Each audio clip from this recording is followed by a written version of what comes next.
Before watching this video, subscribe and get more information like this. Please consult with your doctor for any health concerns. If you suspect your child has anemia, get a proper diagnosis from a doctor before you begin treatment. Anemia can be temporary or chronic, mild or life-threatening. It has many causes, and treatment depends on cause. Once your child has been diagnosed, there are many steps you can take to restore iron to her system, prevent complications, and provide her with safety and fun. Part 1. Caring for your anemic child. 1. Feed your child iron-rich food. Consult your pediatrician to figure out how much iron-rich food to feed your child. Unless your child is a vegetarian, prepare meals of red meat, dark poultry meat, tuna, and salmon. Tofu and eggs are high in iron, and are both extremely versatile ingredients. Enriched grains, dried beans and peas, and fortified breakfast cereals will give your child iron. Tomatoes, leafy green vegetables, yellow vegetables, and potatoes with the skin on all provide iron. Feed your child dried fruits, such as raisins, if he is over 4 so as not to be a choking risk, and sweeten food with blackstrap molasses. Do not give your child an iron supplement unless the doctor prescribes one. 2. Reduce cow's milk intake. Cow's milk interferes with iron absorption and can cause mild internal bleeding in toddlers. Breast milk has plenty of iron, especially if you are taking prenatal vitamins. If you are using a formula, use iron-fortified formula. Limit the cow's milk in your child's diet to less than 24 to 32 ounces per day. Don't give cow's milk to babies under 1 year old. Prepare iron-rich non-dairy treats. For example, if your child loves pudding, make a silk tofu chocolate pudding. If your child loves creamy desserts, try using eggs instead.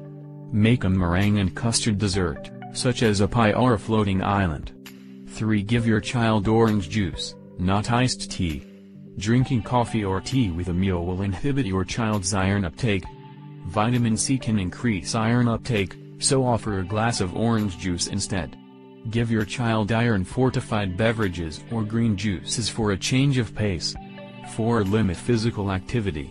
Your child may tire more easily than other children. Keep an eye out during play dates, and redirect frenetic activities if you notice your child is showing signs of fatigue. Inform your child's teacher, school nurse, and gym or physical education teacher about your child's condition. Let all caregivers and the parents of your child's friends know as well. Keep art supplies, books, and games on hand so your child can entertain her friends without overexertion. If your child is seriously unable to keep up during gym class, talk to the school principal about alternative instruction during that period. If your child's spleen is enlarged, do not allow him or her to participate in contact sports. Children who exercise regularly may need extra sources of iron, as they may lose some iron through sweat. 5. Pack your child's lunch. Unless you can depend on your child's school providing iron-rich, low-dairy meals, pack lunch for your child. If your child's school does provide meals that satisfy your child's dietary needs, you might still want to pack iron-rich snacks, such as raisins. When your child is old enough, she can pack her own lunch. Involve your child in food preparation early on, to help your child feel excited by healthy eating rather than burdened by medical chores. Part 2. Getting medical care for your child. 1. Know the signs and symptoms of anemia. Some children with mild anemia may have no symptoms, but common symptoms of moderate or severe anemia include pale skin and lips, fatigue, weakness, irritability, lightheadedness or dizziness, rapid heartbeat. Some children with anemia may also have jaundice, an enlarged spleen, or developmental or behavioral problems. To get a proper diagnosis. Anemia can be temporary or chronic, and can stem from a wide range of causes. Bring your child to a doctor before you begin treating him at home. Although iron deficiency is a common cause of anemia, it is far from the only one. Some forms of anemia can endanger your child's life if left undiagnosed. Anemia can indicate serious underlying conditions that might need immediate attention. Your child's doctor will give your child a physical exam. The doctor will listen to your child's heart and lungs. She may also feel the abdomen for signs of enlarged liver or spleen. Prepare your child for needles. Your child's blood will be drawn. The blood sample will be tested for its complete blood count, CBC, the level of red blood cells and hemoglobin in your child's blood. Your doctor may check iron levels and iron stores in your child's blood. A test for lead is often done as well. The size and shape of your child's blood cells will be tested. Iron deficiency anemia causes the red blood cells to grow small and pale, while sickle cell anemia causes misshapen blood cells. Your child's doctor might do follow-up exams to test for internal bleeding or even bone marrow irregularities. 3. Administer medication. If your child has iron deficiency anemia, the pediatrician is likely to prescribe a medicine that rebuilds the body's store of iron. Administer drops if your child is an infant, or liquid or tablets if your child is older, for up to 3 months.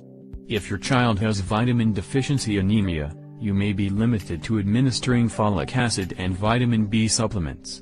If your adolescent child has anemia caused by heavy or irregular menstruation, the doctor may prescribe hormonal treatment such as birth control pills. If the anemia is caused by infection, your doctor may prescribe antibiotics. If your child's body does not produce enough blood cells, she might be given medication that stimulates the bone marrow. If your child has sickle cell anemia, she may need to be given penicillin twice daily to guard against infections. In addition, children with sickle cell anemia require close monitoring and often other treatments including folic acid supplements. If your child's current medications have been found to cause anemia, you may have to develop a new treatment plan with your doctor. 4. Do not administer supplements on your own. Unless your doctor has prescribed iron or vitamin supplements to your child, do not administer them.